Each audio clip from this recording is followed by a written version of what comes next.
گھروں کی ساری چیزیں دیکھ بھال بھی کر رہے ہیں, بچوں کو بھی, اور نمازیں اذانیں بھی پڑھ رہے ہیں, اور ان کی تنخواہ 3,000 سے 4,000 لیتا ہے. ذرا خبردار ہو جا, امام سے جو ہے محبتیں کرو, اور وہ جو شاعروں اور جو تمام لوگوں کو جو تم پیسہ دے رہے ہو اس پیسے کو دینا بند کرو, اماموں کی تنخواہوں میں اضافہ کرو, اور جلسے کرنے کے لیے فری کے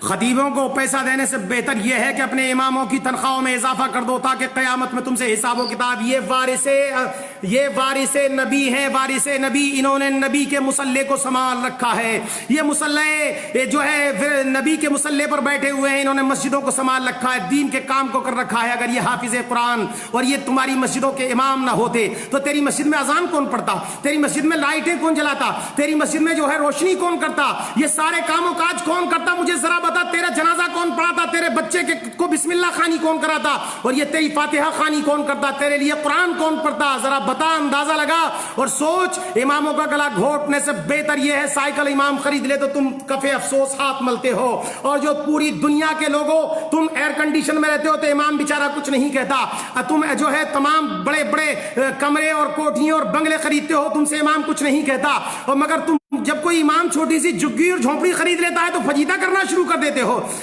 جگہ جگہ چغلی کے اڈے کھول رکھے ہیں تم نے, اماموں کی برائیاں کرنے پہ لگے ہوئے. 1,000 نیکیاں کرتا ہے امام, 1,000 اچھے کام کرے, اگر کوئی غلطی ہو جائے اس سے تو تم پکڑ لیتے ہو. سنو ظالموں, ڈاکہ ان دکانوں میں پڑتا ہے جن میں مال ہوتا ہے, جن میں ہیرے اور جواہرات ہوتے ہیں, جن کے اندر دولت ہوتی ہے, ان دکانوں میں چوری ہوتی ہے. جن مکانوں میں کچھ نہیں ہوتا, جن دکانوں میں کچھ نہیں ہوتا, ان میں چوری نہیں ہوتی. اس سے پتہ یہ چلتا ہے کہ امام بیکا اس لیے تھا کہ اس کے پاس ایمان کی دولت تھی, شیطان اس کا اس لیے پیچھا کر رہا تھا. تیرا پیچھا کیا کرتا, تو خود ہی شیطان ہے, تیرا پیچھا کیا کرے گا شیطان؟ تو امام کا پیچھا اس لیے کیا کہ اس کے پاس دولت ایمان تھا, وہ قوم کا پیشوا تھا. ظالموں, ان اماموں کے ساتھ بدتمیزیاں کرنا بند کر دو. جب تک کوئی قوم بلندی تک نہیں پہنچتی, جب تک کہ اپنے پیشواؤں کی عزت نہیں کرتی. تم نے دنیا کی, تیری 25,000 تنخواہ ہو تو تیری پور نہیں پڑتی, 50,000 ہے مولانا پھر بھی کمی رہ جاتی ہے. تیرے بہترین کپڑے اور تمام کے تمام انتظام و انسلام دیکھ کے امام نے کبھی آہ نہیں کری. مگر سن, امام عطر لگا لے تو تجھے پریشانی ہوتی ہے, امام اچھا کپڑا پہن لے تو تجھے پریشانی ہوتی ہے, امام شیروانی سلوا لے تو تجھے پریشان ہوتی ہے, امام سائیکل پر چلا جائے تو تجھے پریشان ہوتی ہے. تو فلائٹوں میں گھومے, امام سائیکل پر گھومتا ہے. ظالموں, تو تمہیں تکلیف ہو جاتی ہے. اپنے اماموں کے پیچھے نہ پڑو. قیامت میں جب مصطفیٰ پیارے پوچھیں گے کہ میں نے اپنی ملکیت اور میراث کا ان کو پیشوا بنا کر کے تمہارے بیچ میں بھیجا تھا,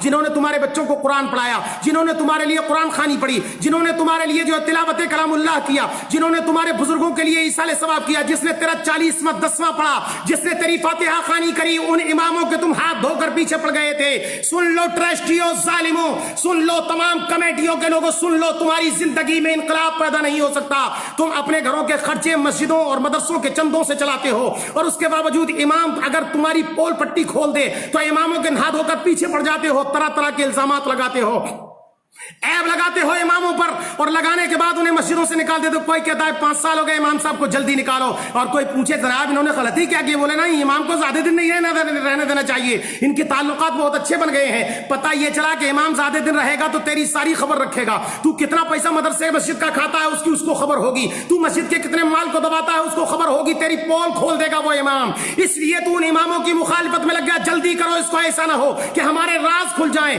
ہماری پول پٹی کھل جائے, ہماری زندگی جو ہے غرق ہو جائے اور لوگوں میں ہماری جوتیوں دال بٹنے لگ جائے. اس لیے اماموں کے پیچھے پڑتے ہو. ظالموں, اماموں کی تنخواہ بڑھاؤ. بڑے بڑے خطیب آتے ہیں, شعرا آتے ہیں, بڑے بڑے 25,000 لے کر جاتے ہیں, اور تم ایک ایک رات میں دے دیتے ہو. امام کی 3,500 روپے تنخواہ, امام کی 3,000 روپے تنخواہ. کبھی تم نے سوچا اور امام سے پوچھا کہ تمہارا 2,500 میں خرچہ کیسے چلتا ہے, تمہارا جو ہے 3,000 میں خرچہ کیسے چلتا ہے, تم اتنے بڑے کام کو کیسے کرتے ہو؟ تو نے کبھی نہیں پوچھا امام سے, آ کر ایک مرتبہ بھی نہیں پوچھتا کہ تیرے بچوں کو کپڑے بنے کہ نہیں بنے ہیں, تیرے بچے کی بیماری کے لیے کوئی علاج کا انتظام و انسلام ہے کہ نہیں ہے. امام بخار میں پڑا رہے کمرے میں, ایک بھی مقتدی آ کر نہیں دیکھتا, ایک بھی جو ہے مدرس پڑا رہے اسے آ کر کے نہیں دیکھتا. ظالموں, تم پر لازم ہے کہ تم اپنے اماموں کی خبر کرو. اور یہ تم پر کورونا وائرس کا جو عذاب آیا ہوا ہے, سن لو, یہ صرف اور صرف تمہاری بدتمیزیوں اور اپنے پیشواؤں کی جو کے اوپر جو ہے ظلم و ستم کرنے کی وجہ سے آ رہا ہے.